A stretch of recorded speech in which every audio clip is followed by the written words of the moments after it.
Hello everyone, welcome back to Neat Learning channel, and today we will discuss about plant growth and development. This is the 15th chapter of NCERT.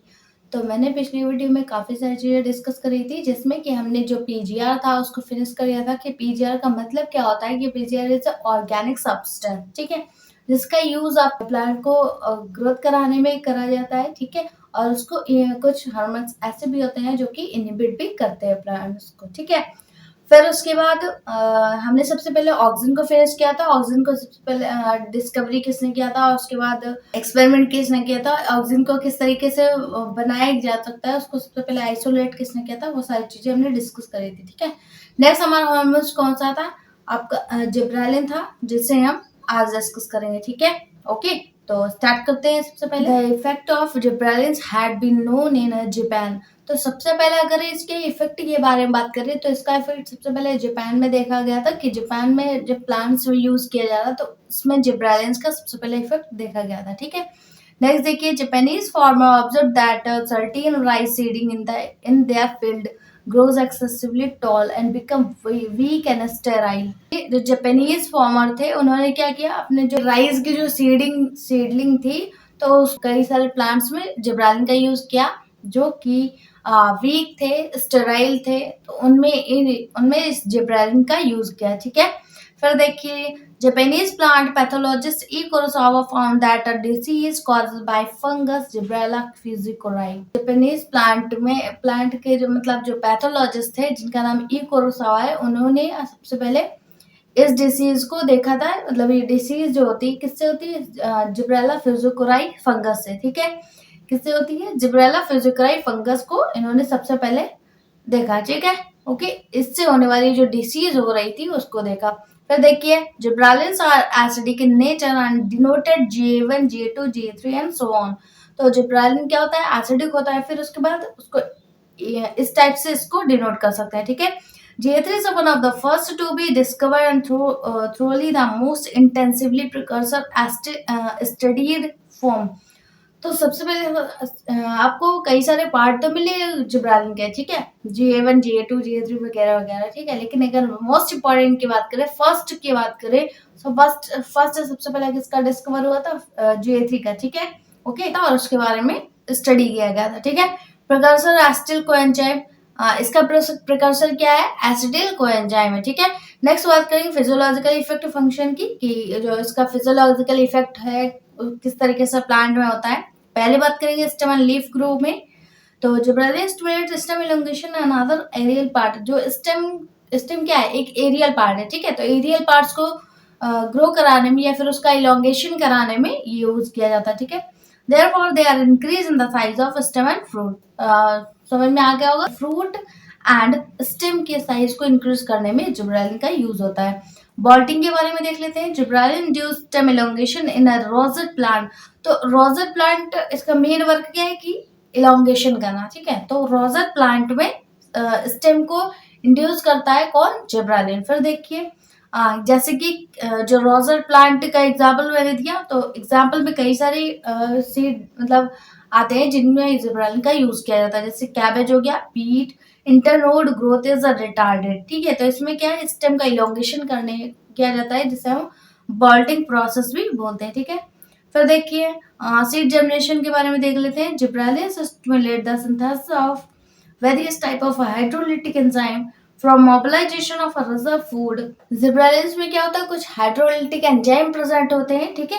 Okay, कई सारे type के enzyme present होते हैं gibberellin, जो कि reserve food mobilise करते हैं, ठीक है। ओके, फिर देखिए एग्जांपल की बात कर ले तो कौन से एंजाइम प्रेजेंट होते हैं, जैसे अमाइलेज हो गया, प्रोटीएज हो गया, ठीक है। नेक्स्ट बात करते हैं इसके यूजेस एंड एप्लीकेशन की।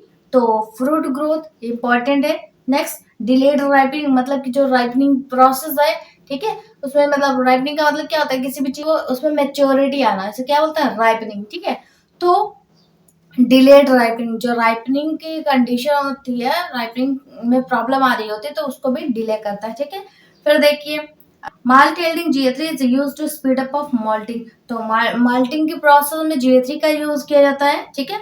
फिर देखिए, शुगर केन के बारे में देख लेते हैं। तो gibberellins spread on the sugar cane crops length of stem increases. जिसमें जो शुगर केन की स्टेम आपने देखी होगी, तो उसकी जो स्टेम होती है उसको इंक्रीज करने के लिए भी आप जिब्रेलिन का यूज करते हैं। किस तरीके से यूज करेंगे? स्प्रे करके, ठीक है। उसकी स्टेम में स्प्रे किया जाता है ताकि जो उसका लेंथ है वो इंक्रीज हो सके, ठीक है। तो वो सब किससे होता है? जिब्रेलिन के थ्रू, ठीक है। नेक्स्ट बात करते हैं क्विकर मैच्योरिटी की। It is useful obtaining early and quicker yield of economic importance seed. Economic importance seed है उनका उनका परसेंटेज, उनका यील्ड इंक्रीज करने के लिए आपका इसका जिब्रेलिन का यूज किया जाता है, ठीक है। इस प्रोसेस को क्या बोलते हैं? क्विकर मैच्योरिटी भी बोलते हैं, ठीक है। जिनकी सीड वाली कंडीशन है उनको जल्दी से मेच्योर किया जा सकता है, ठीक है, जिब्रेलिन के थ्रू। तो इस प्रोसेस को क्या बोलते हैं? क्विकर मैच्योरिटी भी बोलते हैं, ठीक है। ओके, उसके बाद उनका यील्ड इंक्रीज किया जा सकता है। फिर देखिए, अब इसी तरीके से जैसे हमने ऑक्सीजन में कुछ चार्ट टाइप डिस्कस किया था, उसी तरीके से हम इसमें भी डिस्कस कर लेते हैं कि जिब्रेलिन का जो फंक्शन होता है वो कौन कौन सा होता है। तो stem growth and bolting and seed germination जो होता है, इसका किसका फंक्शन है? जिब्रेलिन का। नेक्स्ट इसके यूजेस के बारे में देख लेते हैं। तो fruit growth, delay ripening, okay, and increase malt and enhance sugar, ठीक है, एंड क्विकर मैच्योरिटी में इसका यूज किया जाता है, ठीक है। ओके, तो इस तरीके से इसको आप शॉर्ट फॉर्म में लर्न कर सकते हैं। नेक्स्ट बात करते हैं cytokinins. They have a specific effect on the cytokinesis that means cell division and discovered as a kinetin Skoog and Miller 1954 kinetin from a DNA.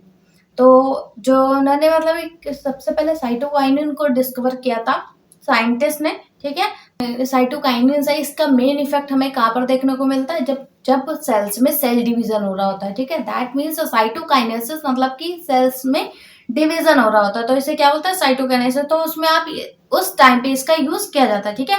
Discovered as a kinetin Skoog and Miller, मतलब कि जो सबसे पहले इन्होंने मतलब ये जो scientist थे काइनेटिन स्कूग एंड मिलर, जिन्होंने 1954 में काइनेटिन सब्सटेंस होता है जिसमें डीएनए को इन्होंने देखा था, ठीक है। ओके, तो काइनेटिन सब्सटेंस के डीएनए से ही आपका साइटोकाइनेंस का फॉर्मेशन किया गया है, ठीक है।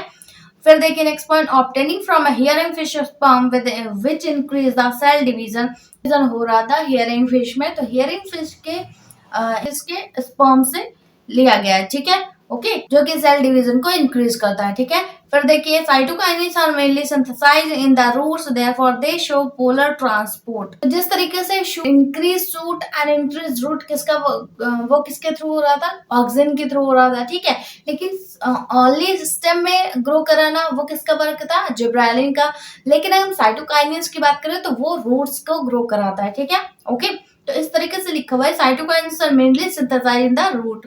रूट की जो पोलर पार्ट होता है, ठीक है, वहां पर इसका वर्क होता है, ठीक है। मतलब कि उसका रूट को सिंथेसाइज करने में साइटोकाइनेस का यूज होता है। फिर देखिए they are also synthesize in the endosperm of the seed. जो सीड में एंडोस्पर्म बनते हैं, ठीक है, एंडोस्पर्म का फॉर्मेशन होता है क्योंकि एंडोस्पर्म ही सीड को नरिश करता है, ठीक है। तो एंडोस्पर्म को फॉर्मेशन करना भी किसका वर्क होता है? आपका साइटोकाइनेस का होता है, ठीक है।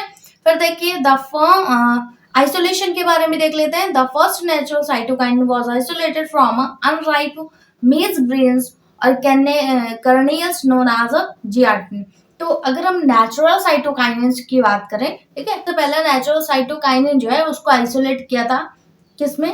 अनराइप मेज में, ठीक है। ग्रेन्स होते हैं या फिर उसे कर्नेल्स भी बोलते हैं, तो उसको उससे आपका साइटोकाइनिन बनाया गया था जिसे हम फर्स्ट नेचुरल साइटोकाइनिन भी बोलते हैं, ठीक है, या फिर उसे जियाटिन भी बोलते हैं। फिर देखिए it can also isolated from a coconut milk. तो अगर इसके आइसोलेशन की बात करें तो आइसोलेटेड कहाँ पर किया गया था? कोकोनट मिल्क में, ठीक है।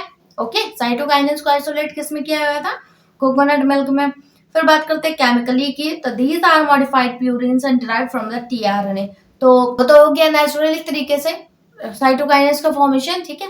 अगर हम केमिकली तरीके से बनाए तो केमिकली तरीके से मॉडिफाइड किया जाता है प्यूरिन से, ठीक है, डिराइव्ड फ्रॉम टीआरएन। टीआरएन जो आपका प्यूरिन होता है उससे ये मॉडिफाइड किया जाता है, ठीक है, केमिकली। नेक्स्ट बात करते हैं फंक्शन की। तो growth of leaves and shoot, सबसे पहले मैंने बात करी कि इसका लीव्स का एंड शूट की ग्रो करने में हेल्पफुल होता है। फिर देखिए contracting apical dominance, growth of a lateral birds. तो जो अपाइकल डोमिनेंस का मतलब मैंने बताया था कि अपाइकल जो बर्ड्स ग्रो हो रही होती है उसमें क्या होता है? लेटरल बर्ड्स जो ग्रो हो रही थी तो उनको भी ग्रो करने में हेल्प करता है साइटोकाइनिन, ठीक है। ओके, अपाइकली तो उसको ग्रो करता है, ठीक है, लेकिन जो लेटरल बर्ड्स में प्रेजेंट होती है उनको भी ग्रो करने में हेल्प करता है, ठीक है। फिर देखिए, delaying in a senescence by controlling protein synthesis and mobilization of a nutrient also says Richmond lag effect। senescence का मतलब समझिए पहले कि जो प्लांट्स में जो प्लांट्स जब ओल्ड हो जाते हैं, ठीक है, तो उस पोजीशन को क्या बोलते हैं, उस फेज को क्या बोलते हैं, सेनेसेंस फेज, ठीक है। ओके, तो वो सेनेसेंस फेज को डिले करता है कौन, साइटोकाइनिन, मतलब कि प्लांट्स में सेनेसेंस फेज को नहीं आने देता, ठीक है। ओके, काफी टाइम तक वो रोक के रखता है, तो वो उसका वो वर्क कौन करता है, साइटोकाइनिन करता है, ठीक है। ओके, प्रोटीन के सिंथेसिस को कंट्रोल करके रखता है एंड न्यूट्रलाइजेशन है, ठीक है, उसको इंक्रीज करता है, ठीक है। ओके, न्यूट्रिएंट के रिसोर्सेज को इंक्रीज करने की बात है तो वो इस इफेक्ट को क्या बोलते हैं, रिचमंड इफेक्ट बोलते हैं, ठीक है, रिचमंड लैंग इफेक्ट भी बोलते हैं। नेक्स्ट बात करेंगे सेल डिवीजन की, ठीक है, तो सेल डिवीजन भी इसका फंक्शन है, डिवीजन ऑफ साइटोप्लाज्म। साइटोप्लाज्म का डिवीजन जब हो रहा होता है तो उसे क्या बोलते हैं, सेल डिवीजन में, साइटोप्लाज्म के डिवीजन में भी हेल्प करता है, ठीक है। ओके, तो ये हमने इसके फंक्शन के बारे में पढ़ लिया।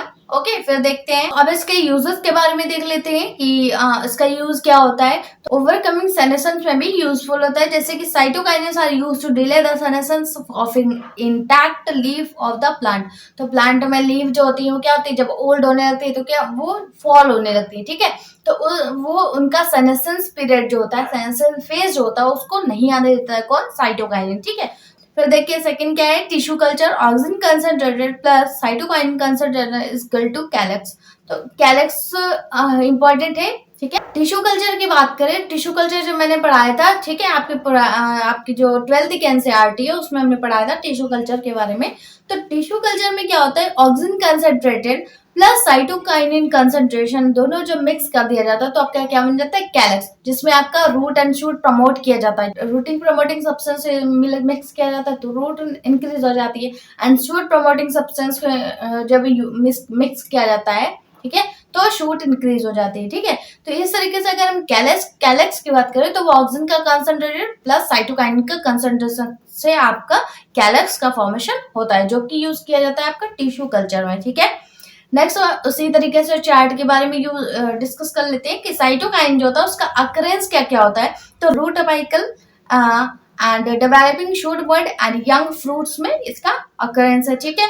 नेक्स्ट इसके फंक्शन की बात कर लेते हैं, तो growth of leaves, growth of shoot and overcome apical dominance, ठीक है, एंड डिले सेनेसेंस, ठीक है, और सेल डिवीजन, ठीक है। तो इसमें आपका ये क्या है, फंक्शन है साइटोकाइनेस के। और उसके बाद हम बात करते हैं इसके यूजेस की। तो यूजेस आपको पता चल गया कि ओवरकमिंग सेनेसेंस की जो फेज है उसको ओवरकम करता है, एंड अगर टिश्यू कल्चर में भी इसका यूज है, ठीक है। तो यूजेस भी आपको पता चल गया, एंड फंक्शन ये सारे क्या एक शॉर्ट फॉर्म में मैंने मेंशन कर रखा है, इसको आप एक बार में रिवाइज कर सकते हैं, ठीक है।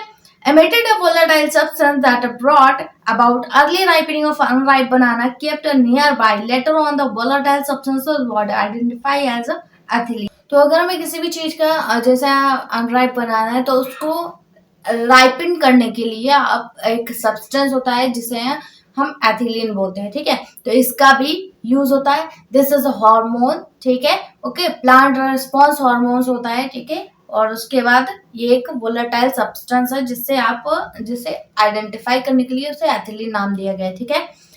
फिर देखिए सिंथेसिस के बारे में देख लेते हैं। It is a synthesize in almost all plant part like roots, leaf, flower and fruit seed. तो इसका सिंथेसिस प्लांट का जो पार्ट प्रेजेंट होते हैं, जैसे कि हमने एग्जांपल में बात करी, जैसे रूट्स हो गया, लीव्स हो गया, ब्रांचेस हो गई, ठीक है, फ्रूट हो गया, सीड हो गया, इसको क्या है, इसको सिंथेसिस करने के लिए यूज किया जाता है एथिलीन का, ठीक है।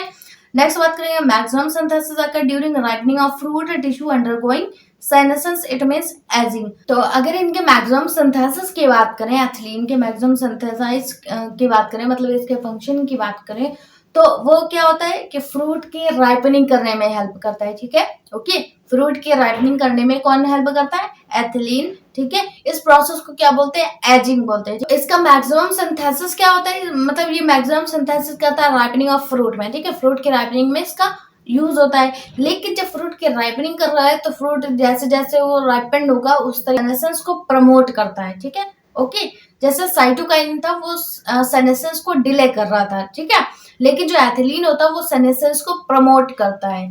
ओके, इसलिए वो क्या है, प्लांट रिस्पॉन्स हार्मोन है जो है वो बहुत ही जल्दी आ जा रहा है प्लांट्स में, तो इसको क्या बोलते हैं, एजिंग, ठीक है, क्या बोलते हैं, एजिंग बोलते हैं, ठीक है। फिजियोलॉजिकल इफेक्ट फंक्शन की बात कर लेते हैं, जैसे हमने सारे हार्मोन्स में डिस्कस किया है। तो ट्रांसवर्स ग्रोथ और हॉरिजॉन्टली ग्रोथ, तो ये जो होता है प्लांट्स को ट्रांसवर्स भी ग्रोथ कराता है एंड हॉरिजॉन्टली भी ग्रोथ कराता है, ठीक है। ट्रांसवर्स का मतलब क्या होता है, एक सीक्वेंस में, एंड हॉरिजॉन्टली का मतलब क्या होता है, एक पैरेलल फॉर्म में, ठीक है। ओके, तो इससे क्या बोलते हैं, horizontally growth and transverse growth कराता है, ठीक है। नेक्स्ट पॉइंट है क्या, सेनेशंस, इसके बारे में देख लेते हैं। It promotes senescence of plant part like a leaves and flower, तो फ्लावर में एंड लीव्स में सेनेशंस का जो टाइम पीरियड होता है उसको प्रमोट करता है, ठीक है। ओके, तो ये इसका क्या है, बैड पॉइंट है, ठीक है। फिर थर्ड पॉइंट देखते हैं, abscission, shedding of leaves and flower fruit, ये हो गया एब्सिशन, ठीक है, कि leaves and flower and fruit को इफेक्ट करता है, ठीक है, उसमें शेडिंग लगता है। नेक्स्ट बात करेंगे फ्रूट राइपनिंग की। It involves ripening of a characteristic climacteric fruit are fleshy fruit which show sudden sharp rise rate of freeze at the time of ripening, ठीक है। तो ये जो होता है राइपनिंग के टाइम को इंक्रीज कर देता है। ओके, मतलब कि वो स्पीड में उसकी राइपनिंग हो जाएगी, ठीक है, फ्रूट की राइपनिंग में हेल्प करता है। तो ये फ्रूट होता है वो जल्दी से फ्लैशी हो जाएगा, मतलब वो जल्दी से मेच्योर हो जाएगा, ठीक है, और मेच्योर होके रिमूव प्लांट से रिमूव होने की कंडीशन उसकी आ जाएगी। तो वो क्या है, सडन शार्प राइज करता है, ठीक है, जो फ्रूट होते हैं उनको सडन शार्प राइज करता है, जिसके कारण उनका जो राइपनिंग की प्रोसेस होती है राइपनिंग होने की, तो उसको सडन कर देता है, ठीक है, स्पीड में कर देता है। नेक्स्ट पॉइंट देखते हैं, ब्रेकिंग ऑफ डोरमेंसी, जो डोरमेंसी की कंडीशन होती है जिसमें कि हम सीड को काफी टाइम तक स्टोर करके रखते हैं, तो उसको भी क्या कर देता है, ब्रेक कर देता है। मतलब कि जैसे कि आप क्या करते हैं कि डोरमेंसी में स्टोर करके रखते हैं, लेकिन जब आपको उसको ग्रो कराना होता है तो आप एक इन्वायरमेंट के अकॉर्डिंग उसको ग्रो कराते हैं, ठीक है, कि उसका यूज करते हैं कि हाँ अब हमें ग्रो कराना चाहिए। तो उसको ग्रो कराने में डोरमेंसी की कंडीशन में वो सीड जो था तो उसको ब्रेक कर देता है डोरमेंसी की कंडीशन को, ताकि वो स्पीड में ग्रो कर सके सीड, ठीक है, ओके, जर्मिनेट हो सके। तो इस तरीके से वो ब्रेकिंग ऑफ डोरमेंसी भी करता है। नेक्स्ट पॉइंट देखिए, elongation of stem in a deep water rice plant, तो राइस प्लांट जो होते हैं उनमें इलोंगेशन करता है, ठीक है, स्टेम के इलोंगेशन करता है। फिर देखिए, ethylene reduce development of adventitious root on various type of cutting, जिस तरीके से रूट की कटिंग करी जाती है कि जहाँ वो ज्यादा मतलब इंक्रीज ना हो पाए, तो उसकी भी कटिंग करने के बाद भी जो एडवेंटिशियस रूट होती है वो जल्दी से इंक्रीज होती जाती है, ठीक है, एथिलीन कांटेक्ट में आकर वो इंड्यूस होना स्टार्ट कर देती है, ठीक है, कौन, एडवेंटिशियस रूट, ठीक है। फिर देखिए फ्लावरिंग की बात कर लेते हैं, तो flowering in pineapple and mango, जो पाइनएप्पल एंड मैंगो में तो फ्लावरिंग उनकी फ्लावरिंग आने के लिए भी यूज किया जाता है एथिलीन का, ठीक है, पाइनएप्पल एंड मैंगो में फ्लावरिंग के लिए भी यूज किया जाता है। Next, sex expression, increase the number female flower in cucumber, तो सेक्स एक्सप्रेशन की बात करें मतलब कि फीमेल जो ककम्बर में फीमेल फ्लावर को ग्रो कराने में उनका नंबर इंक्रीज करने में भी एथिलीन का यूज किया जाता है, ठीक है। नेक्स्ट इसके एप्लीकेशन की बात कर लेते हैं। Most widely used compound as an source of ethylene is ethephon, जो एथिलीन का सोर्स है उसे क्या बोलते हैं, एथिफोन बोलते हैं, ठीक है। वो मोस्ट इंपॉर्टेंट कंपाउंड क्या है, एथिलीन हमारे लिए, ठीक है, एथिलीन क्या है, हार्मोन है जिसका सोर्स क्या है, एथिफोन, इसी से ही आपका एथिलीन का फॉर्मेशन होता है, ठीक है। नेक्स्ट पॉइंट देखिए, फ्रूट राइपनिंग, तो फ्रूट राइपनिंग में भी यूज होता है। एब्सेशन एंड थिनिंग, तो एब्सेशन एंड थिनिंग की प्रोसेस को भी डन कर मतलब उसको भी कंप्लीट करता है। Next, increase in number of fruit, तो फ्रूट में फ्रूट के नंबरिंग को भी इंक्रीज करता है कि ज्यादा से ज्यादा फ्रूट आपको मिल सके, ठीक है। Next, sprouting of storage organs, तो स्टोरेज ऑर्गन में भी स्प्रॉटिंग की कंडीशन लाता है। नेक्स्ट हमारा जो हार्मोन्स है वो क्या है, एबी है, दैट मींस क्या है, एब्सिसिक एसिड, जिसे हम हमारे नेक्स्ट वीडियो में डिस्कस करेंगे। तो वो मिलते हैं हमारे नेक्स्ट वीडियो में हमारे नेक्स्ट टॉपिक के साथ, तब तक के लिए थैंक यू।